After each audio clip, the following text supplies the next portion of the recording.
For privacy reasons, names and places have been changed. This story is inspired by true events.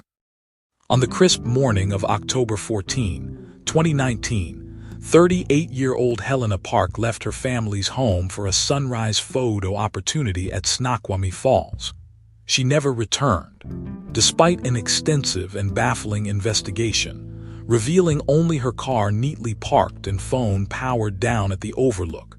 Helena Park vanished without a trace from the iconic landmark. For 4 agonizing years, her family and 2 children lived with torturous uncertainty, haunted by the single, unsettling clue of frayed kernmantle fibers tangled on a rock spur below the viewing deck. Then, in October 2023, a startling discovery was made during a controlled dam release in the river gorge.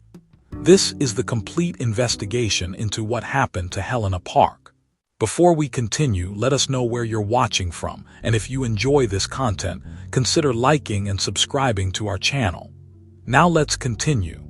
Snoqualmie Falls, a breathtaking cascade in the Pacific Northwest, drew millions annually. Its thundering waters, plunging 268 feet into a primeval gorge, offered both serene beauty and a stark reminder of nature's raw, untamed power. It was a place of inspiration, a natural wonder that invited reflection and awe, but on a crisp autumn morning, it became the epicenter of a baffling disappearance. Among those who cherished its majesty was Helena Park, a vibrant 38-year-old mother of 2.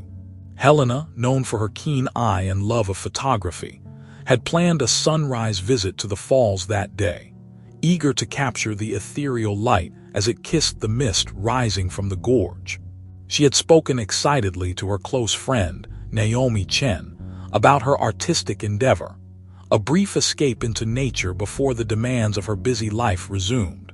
Her silver sedan was discovered later that day, parked with meticulous precision in the overlook lot. It was an ordinary sight, yet its very ordinariness soon became unsettling. Inside the vehicle, nothing seemed amiss. There were no signs of struggle, no personal items left behind in haste, suggesting a calm, deliberate departure. However, a critical detail quickly emerged. Helena's mobile phone, an indispensable tool for most in the modern world, was powered down. This was deeply uncharacteristic for a woman who relied on it for work and to stay constantly connected with her children. As hours bled into a full day without contact, Naomi Chen's concern escalated into a chilling dread. Repeated calls to Helena went straight to voicemail, a silence more alarming than any busy signal. The initial joy of a planned photographic excursion had dissolved into a gnawing fear. Helena Park, a woman deeply connected to her family and community, had simply vanished. From the iconic, well-trafficked overlook of Snoqualmie Falls, she disappeared without a trace, leaving behind only her neatly parked car and a silent, dark screen. The majestic falls, once a symbol of natural splendor, now held a terrifying secret.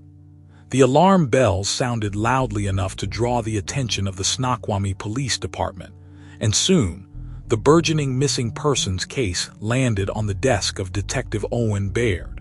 A seasoned investigator, Baird understood the critical importance of the initial hours in any disappearance, a window that rapidly narrowed with each passing moment.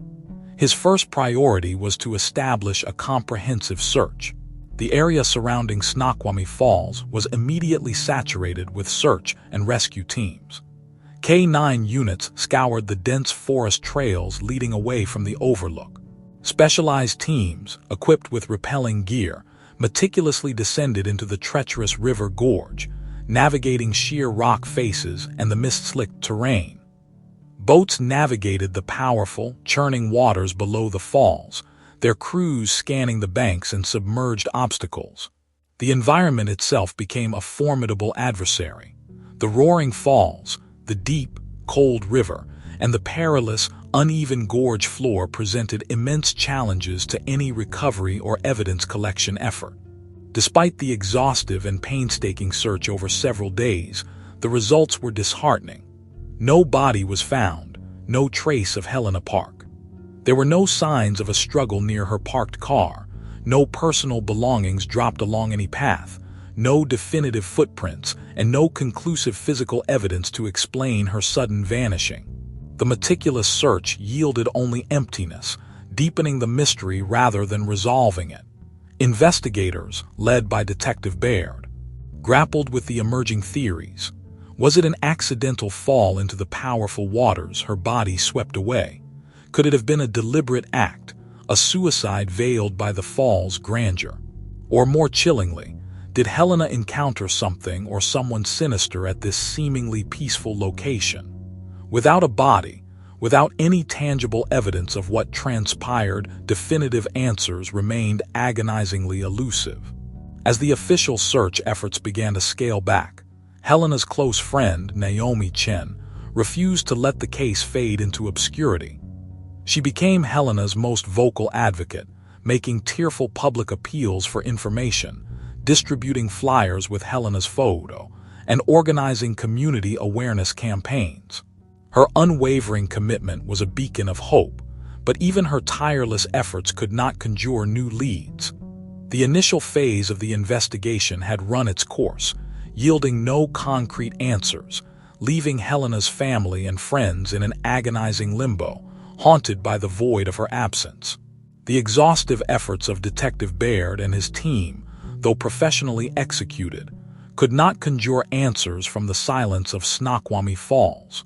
Without new evidence or a body, the initial urgency of the missing persons case began to dissipate.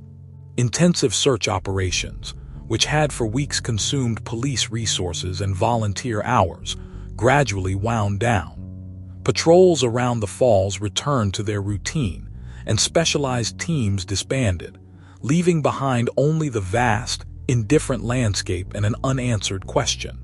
Weeks bled into months, and then, inexorably, into years. The once prominent news reports and public appeals featuring Helena Park's smiling face slowly receded from headlines, replaced by newer tragedies and daily events. Her vibrant image, once plastered on flyers, faded from public consciousness, becoming another haunting local legend. For Helena's two young children, the absence of their mother transformed from a bewildering event into a permanent, aching void. They grew older, their milestones marked by a missing presence, a silent, unanswerable question hanging over every birthday, every holiday.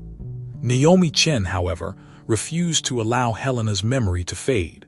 She became a relentless advocate, a lone voice crying out for justice in the quiet aftermath. She maintained regular contact with Detective Baird, reminding him and herself that Helena's case was not just a cold file but a life unfulfilled, a family shattered.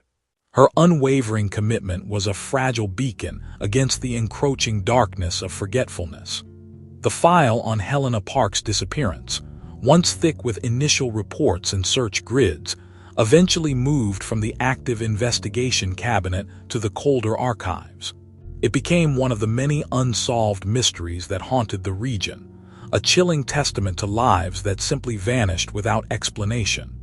Snoqualmie Falls, despite its continued majestic beauty, now carried the somber weight of an unresolved tragedy, its thundering mist seemingly holding secrets no one could decipher. The agony of the unknown was a burden heavier than any definitive loss. For 4 long years, Helena's loved ones lived in a perpetual state of limbo, denied the closure that even the most tragic news can sometimes bring. The lack of answers was a constant torment, an open wound that time without truth could never heal.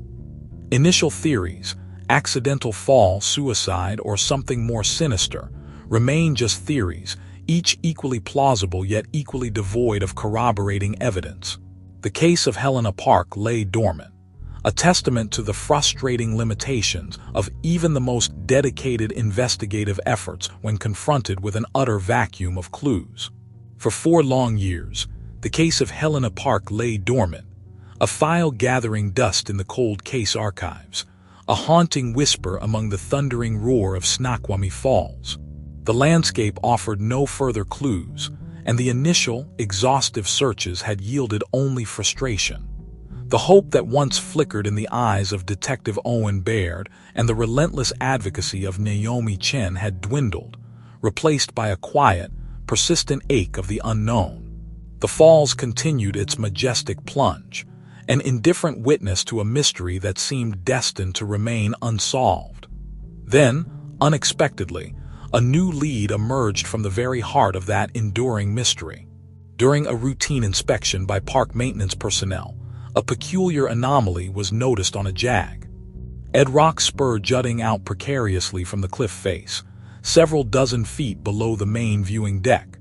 It was a location that, while technically accessible with specialized gear, was not part of the standard tourist path and had been thoroughly, though fruitlessly, searched in the immediate aftermath of Helena's disappearance. Tangled meticulously on the rough granite caught between sharp edges were several short, frayed strands of specialized rope fibers.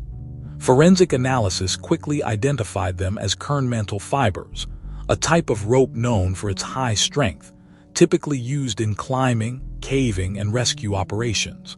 Their presence, so deliberately affixed to the rock face, was the first tangible physical evidence related to Helena's vanishing. It was an anomaly that screamed of an active event, not merely a fall or a quiet departure. These weren't random debris. They were a direct, if silent, message from the past. The discovery jolted the stagnant investigation back to life. For Detective Owen Baird, the sight of the evidence, however small, was a profound shift from the years of silence. It was concrete. It was real. The presence of such fibers suggested a deliberate interaction with the treacherous gorge environment, directly contradicting the previous theories of an accidental fall or a simple disappearance. This was not just a missing persons case anymore. The fibers implied a struggle, a descent, or perhaps a calculated act. Naomi Chen, who had tirelessly kept Helena's memory alive, received the news with a mixture of renewed hope and profound dread. The possibility of closure, however painful, was finally within reach. The investigation into Helena Park's disappearance, officially reopened, now had a focal point, a thread to follow into the depths of the Snoqualmie Falls Gorge. The long silence had been broken, and the truth, however obscured, had begun its slow, painful ascent. The discovery of the kernmantle fibers on the rock spur below the viewing deck transformed the Helena Park case from a haunting cold file into a live, active investigation once more. Detective Owen Baird, who had carried the weight of the unsolved mystery for years, now led a reinvigorated team, their focus sharpened by this tangible, if cryptic, clue. The fibers were not merely debris. They were a silent testament to an event, a direct link to the treacherous environment of the Falls Gorge. Forensic specialists meticulously analyzed the recovered strands. Kernmantle rope, known for its strong core and protective sheath, suggested a deliberate, perhaps professional, use in the context of the fall's sheer drops. Experts worked to determine the rope's precise composition, potential manufacturer, and most crucially, the nature of the fraying. Was it caused by abrasion against the rough rock, or the clean severance of a blade? The answers promised to illuminate the circumstances of Helena's final moments. The presence of the fibers forced investigators to fundamentally reevaluate every prior assumption. The theories of an accidental fall or suicide, while not entirely discarded, now seemed less probable. A rope implied intent, either by Helena herself attempting a perilous descent, or more chillingly, by another party. Had Helena been tied? Was she lowered into the gorge, or did she attempt to escape a captor using the rope? The implications were grim, pointing towards a staged incident or a struggle, a level of active involvement previously unconsidered. Yet the very environment that had finally yielded a clue continued to present insurmountable challenges. The Snoqualmie Falls River Gorge remained a powerful, dangerous place. The immense volume of water plunging over the falls and roaring through the riverbed made safe access to the lower reaches nearly impossible. Submerged areas, where further evidence might have settled over 4 years, were perpetually out of reach. their secrets guarded by the relentless current. It was in confronting this formidable natural barrier that the investigation turned to an unconventional solution. The Snoqualmie Falls hydroelectric dam, operated by Puget Sound Energy, controlled the flow of water. Detective Baird reached out to PSC, and soon, their lead dam technician, Carla Ito, became an integral part of the renewed effort. Ito possessed the unique expertise to orchestrate a controlled water release, a rare and complex operation that could temporarily alter the river's course, revealing parts of the gorge usually hidden beneath the churning waters. This unprecedented measure offered the only viable path to search the previously inaccessible depths for further answers. The decision to perform a controlled water release from the PSC dam was not made lightly. It was an extraordinary measure, requiring meticulous planning and the expert hand of Carla Ito, the lead dam technician. For days, Ito and her team meticulously prepared, adjusting gates, monitoring water levels, and ensuring the complex operation could proceed safely and effectively. Finally, under a crisp autumn sky, the massive gates of the dam slowly began their descent, gradually stemming the powerful flow that fed Snoqualmie Falls. As the roaring cascade diminished to a trickle, the riverbed below, usually a churning, impassable torrent, began to reveal its long-held secrets. Detective Owen Baird and his team, equipped with specialized gear and a renewed sense of purpose, descended into the newly exposed gorge. The landscape was alien, a slick, muddy expanse of ancient rocks, submerged logs, and debris that had been hidden for decades. Every square foot was systematically searched, the silence broken only by the distant murmur of the falls and the careful footsteps of the investigators. Hour after painstaking hour, they combed the treacherous terrain, their eyes scanning for anything that might offer a further clue to Helena Park's fate. Then, lodged firmly between two water-smoothed boulders in a section of the riverbed that had been perpetually submerged, a crucial piece of evidence emerged. It was a single, approximately 2-foot-long rope tail, its kernmantle construction unmistakable, matching the fibers found 4 years prior on the rock spur above. The recovery was meticulous, the rope carefully bagged and immediately transported for forensic analysis, its potential significance palpable. The subsequent forensic examination delivered the definitive breakthrough the investigation had desperately sought. The rope tail bore not one, but 2 distinct cut surfaces. One end displayed a clean, precise severance, indicative of a sharp blade cutting through the fibers with deliberate force. The other end, however, was ragged and uneven, the fibers crushed and torn, consistent with a crude sawing motion against a rough surface or with a duller instrument. This was the undeniable truth. The presence of 2 entirely different cutting methods on a single piece of rope, found at the scene of Helena Park's disappearance, shattered any lingering doubt of an accidental fall or suicide. It definitively pointed to a staged incident, and critically, to the undeniable presence of a second person at the scene. Helena Park's disappearance was no longer a mystery. It was now unequivocally a homicide. The discovery of the rope tail, bearing its stark dual cut marks, definitively shattered the 4-year-long enigma surrounding Helena Park's disappearance. The clean, precise cut on one end, juxtaposed with the jagged, sawn fibers on the other, painted an undeniable picture. Helena's fall into the treacherous gorge was not an accident, nor was it a desperate act of self-harm. It was a meticulously staged event, a calculated deception designed to obscure a heinous crime.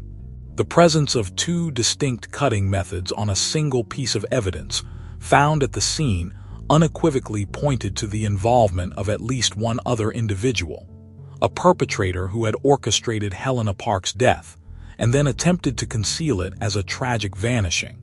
Her case was no longer a baffling missing persons file. It was now, with chilling certainty, a homicide investigation. For Detective Owen Baird, the revelation was a somber vindication of his years of quiet persistence. The truth, however grim, had finally surfaced from the depths of the Snoqualmie River. While the path to identifying and apprehending Helena's killer remained, the fundamental question of what happened had been answered. This was the first, crucial step towards achieving justice for Helena Park. Naomi Chen, Helena's unwavering advocate, received the news with a profound, complex mixture of devastation and a fragile sense of closure. The confirmation of Helena's murder brought an agonizing clarity to years of tormenting uncertainty. The phantom hope that Helena might one day return, however faint, was finally extinguished, replaced by the devastating reality of a life violently taken. Yet, in the face of this crushing truth, there was also the profound relief of knowing. The endless questions, the agonizing limbo had finally ended. Helena's story, once a perplexing void, now had the outline of a grim, definitive conclusion. Snoqualmie Falls, once revered solely for its natural splendor, was now inextricably linked to this dark revelation. Its thundering waters, which had guarded the secret for so long, had finally relinquished a critical clue.